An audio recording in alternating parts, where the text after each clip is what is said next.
Headlines आपने जानी, यहाँ पे बात करेंगे chief justice Peshawar high court का chief justice of Pakistan justice Qazi Faez Isa को खत। सुप्रीम कोर्ट में जजेस की तकरीर में मनमानी पर खत लिख रहा हूँ। राजा मोहसिन एजाज हमारे साथ मौजूद हैं, उनसे मजीद जानेंगे, बताइएगा।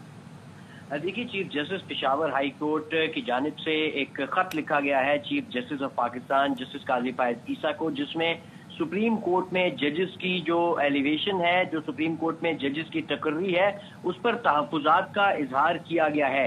Chief justice Peshawar high court की जानिब से जो खत लिखा गया है, इसके मतन में ये कहा गया है कि सुप्रीम कोर्ट में जजों की तकर्री में मनमानी, इम्तियाजी सलूक और जानिबदारी के हवाले से मैं भारी दिल और मायूसी के एहसास के साथ आपको खत लिख रहा हूँ और मैं इस अहम मामले पर आपकी तवज्जो जो है वो दिलाना चाहता हूँ। सुप्रीम कोर्ट में जजेस की 4 खाली असामियां थीं, लेकिन बलोचिस्तान हाई कोर्ट के जस्टिस नईम अख्तर अफगान को तैनात करके सिर्फ एक असामी पुर की गई।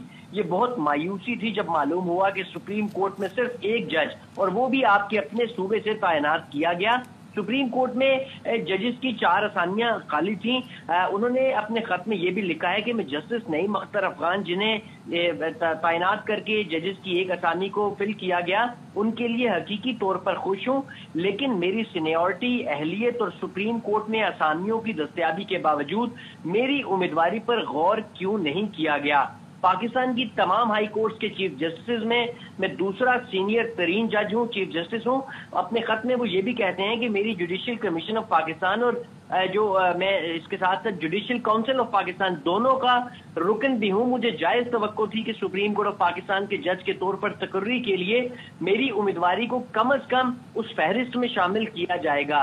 जुडिशियल कमीशन की तरफ से मुनासिब कार्रवाई के बाद अगर मैं सुप्रीम कोर्ट के जज के तौर पर तैनात होने के लिए मौजू ना पाया जाता तो मैं फैसले को खुशी से कबूल कर लेता।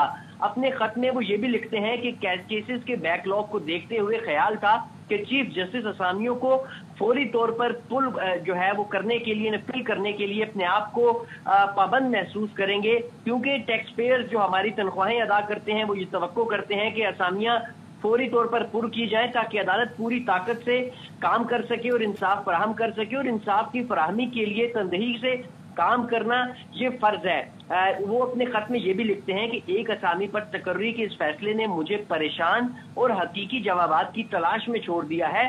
मैं असामियों को पुर ना करने की मुमकिन वजूहात के बारे में सोच रहा हूँ, लेकिन कोई मंतकी और कायल करने वाली वजह जहन में नहीं आ सकी। वो अपने खत में ये भी लिखते हैं कि मैं 31 साल से ईमानदारी के साथ खिदमत सर अंजाम दे रहा हूं और अपनी पूरी सर्विस के दौरान मैंने दयानतदारी, गैर जानिबदारी और इंसाफ के लिए साबित कदमी की जो ये तमाम चीजों के साथ जो है काम करने की कोशिश की है। मुझे इन्हीं उसूलों पर मुझे यकीन था कि मैं फितरी तौर पर नेचुरली काबिलियत की बुनियाद पर अपने कैरियर की तरक्की में ये तमाम चीजें मेरी राह हमवार करेंगी, लेकिन इस वक्त जो सूरत हाल है वो जो है इसके बरक्स है। वो अपने खत में ये भी लिखते हैं कि मैं अपने मादरे वतन में अमनो अमान की जो सूरत हाल और सियासी बहरान के दरमियान हाई प्रोफाइल केसेस का फैसला कर रहा हूँ। कानून की हुक्मरानी और आइन की बालादस्ती को बरकरार रखने का मेरा अज़्म गैर मुतनज़्ज़ल है।